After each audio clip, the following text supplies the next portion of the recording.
I would say it's always good to seek legal advice from professionals because I think I struggled with that, to be honest. I really wish I had someone that is legally allowed or someone that is a professional to lead me through it. But sometimes some of us, we just like doing it ourselves, but it can be detrimental. Like it can cost you your visa. It can make you lose your visa, or just like I was at that point, I felt that I'm going to lose my visa for not doing something right. But yeah, what our advice is, if you are struggling, just get a professional to help you to do it.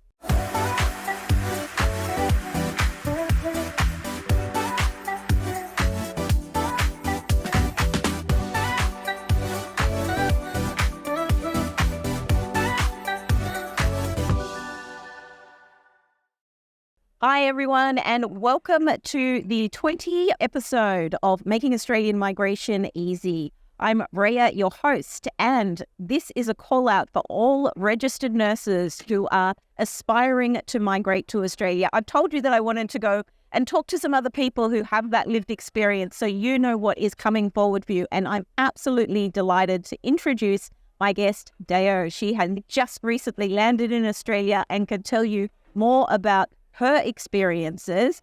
So I hope everyone enjoys this episode and gets to learn a lot. I'm sure that I will as well. Thank you so much, Deo, for joining us. Thank you so much for having me. It's an absolute pleasure. And welcome to Australia. Very, very exciting to have you here. I'd been following Deo for a while, full disclosure. I'm a little bit of a fan. And so I reached out to her.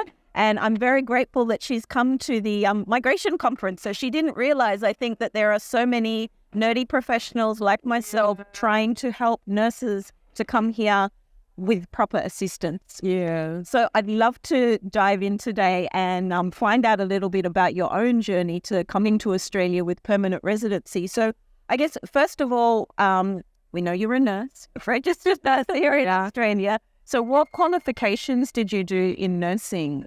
So I have my Bachelor of Nursing Science, and I also have my certificate in anesthetic nursing. So I've got those two. Those are the two I registered with.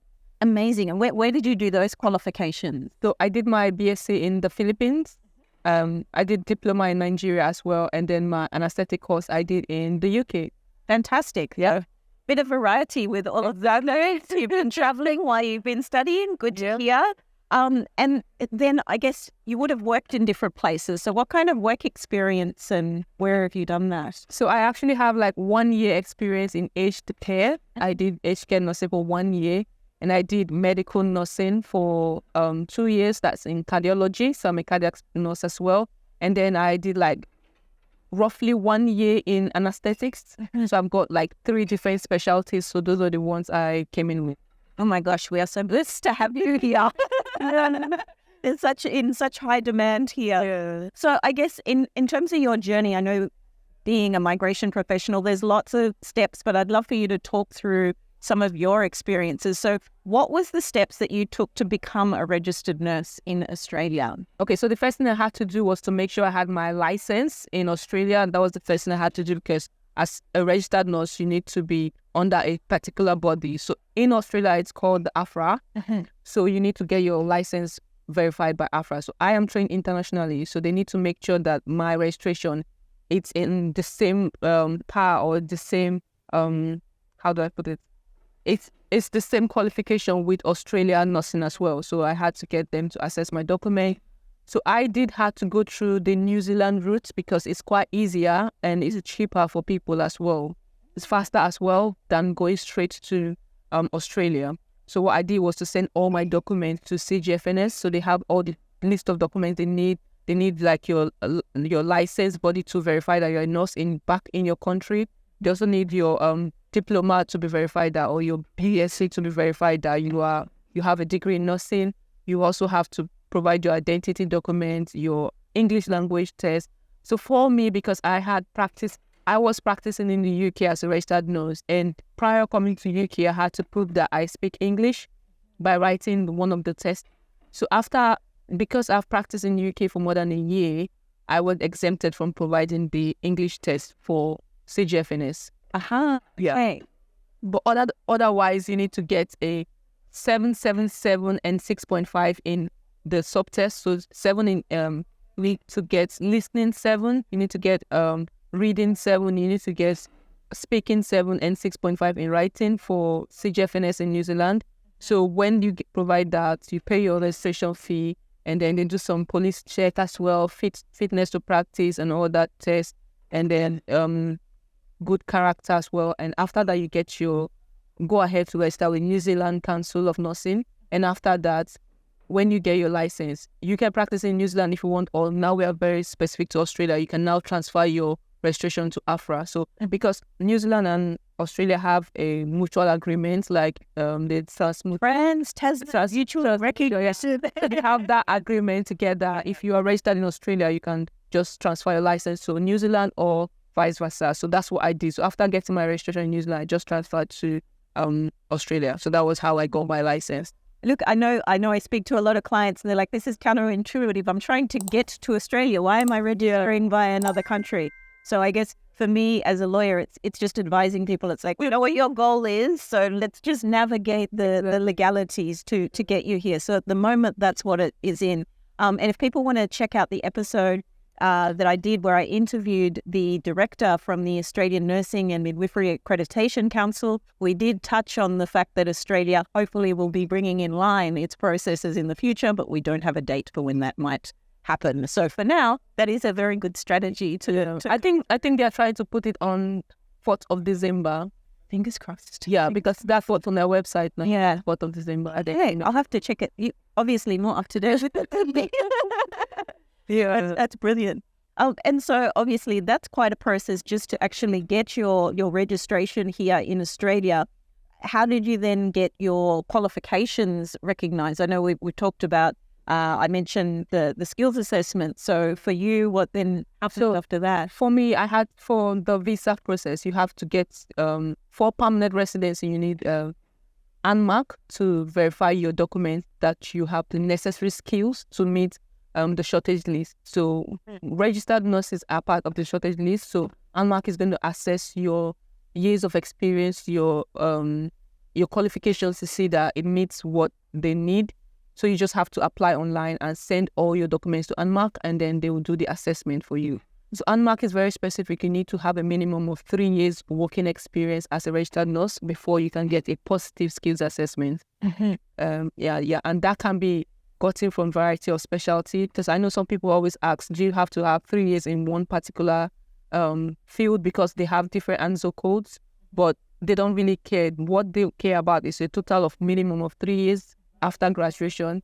And for them to assign a particular code to you, you need to have worked in that area for a minimum of 3 months. So as long as your last few months of experience is in a particular field, that's the ANZO code they're most likely going to assign to you. Yeah. Well, interesting. So with I guess from the immigration legal perspective, I would, with my clients, I take a look at their full CV and I look at the ANZO code, but I also look tactically. We'll get into it more. I'll ask you some more questions, but there might be more employment opportunities with a certain code to be helpful. Or if we're looking at general skilled migration with people coming in with a state or federal nomination, I'll be looking tactically at what skills I want them assessed under. There's quite a bit that goes into it. And I guess after that, we did touch a little bit on the English skills that you required for the New Zealand registration, but then was there other requirements, I guess, then with Australia, with your registration here, and then for the visa process? For ANMARC, because I also had the same registration with New Zealand, you don't need to prove that to them for ANMARC again. But for your visa, you really need it. So even though I had practiced in the UK as a registered nurse, they still needed me to have my English language done. So I had to take the exam. I had to take the PTE. And for the 186 visa, which I came in with, you need to have a minimum of 50 in each band for PTE. But if you are taking the IELTS, you need a minimum of 6 in each band. 7. For the permanent residence visa? Yeah. Is it? Yeah. Oh, okay. Yeah. Well, it depends. So yeah, when I'm talking about getting people state nominated and other things, the higher the mark, of course. Yeah, the higher the mark, the better your chances of getting more points. So yeah, definitely, because you need to have proficient English in order to migrate under general skilled migration. And this is it can be a lot, but I mean, you're here now. The next thing, because you've said the 186 is an employer. So the And so how did you find an employer? so I actually got an agent through. I'm registered with a particular nursing body in my country, in the UK, and they normally send all this emails if you need a job in Australia and all that. So that's how I got one, and then I applied through the agency that got me my job. Amazing. Well, that's really good. I mean, I think recruitment plays a very important part. One of the things though that I do find from some clients, they're coming to me and it's like they're relying on the recruitment agent for their visa advice as well. And I was like, They don't do that. they shouldn't be doing that. If you don't have it either do, they shouldn't do it. They don't. That's wonderful. I know we're dealing with a good one. So, I mean, now you're here. You've made it to Australia. I'd love to hear from you anything that you would like to share in terms of insights for nurses about coming here. I would say it's always good to seek legal advice from professionals, because I think I struggled with that, to be honest. I really wish I had someone that is legally allowed, or someone that is a professional, to lead me through it. But sometimes some of us, we just like doing it ourselves, but it can be detrimental. Like, it can cost you your visa. It can make you lose your visa, or just like I was at that point, I felt that I'm going to lose my visa for not doing something right. But yeah, what our advice is, if you are struggling, just get a professional to help you to do it, so that you don't make mistakes, especially a costly mistake that might just make you lose everything you've already worked hard for. It is. I mean, it's an investment in yourself. That's the way I like to look at it. I mean, now you're in Australia. Now you have permanent residency. You're starting to work towards getting citizenship in a few years. So that's really exciting. But when you think about that for other people who have that goal, I think the investment, I mean, I know if I was going to somewhere else, I'd want to make sure I was doing it the right way. Yeah. It really can affect your record and, your sanity. Exactly. Like, you just don't feel so bad. Oh, it's amazing. Well, thank you once again for your time today. I really appreciate it. I hope everyone that's been helpful, you've heard from someone else who's actually been able to do it successfully. Love to hear in your comments, any other questions and so on. I know we were having a little bit of a chat before, and I'm thinking maybe we need to do this live for people. We should. Let's do it soon. Amazing. So just recapping for today, I was privileged to meet with Nurse Deo, who is now a new permanent resident in Australia, here on Making Australian Migration Easy. Don't forget, you can always book a legal consultation. I'm going to drop in the links how to do that, of course, with a wonderful $50 discount for your paid consultation to get that proper advice on how you're going to do it, find out more about the costs and the different options. As we touched on a bit today, there are different pathways, there are different visas, there are different codes, there's a whole range of things that we can guide you on. So please make sure you like, subscribe and share with your friends, and have an amazing day. And I look forward to you coming to Australia soon.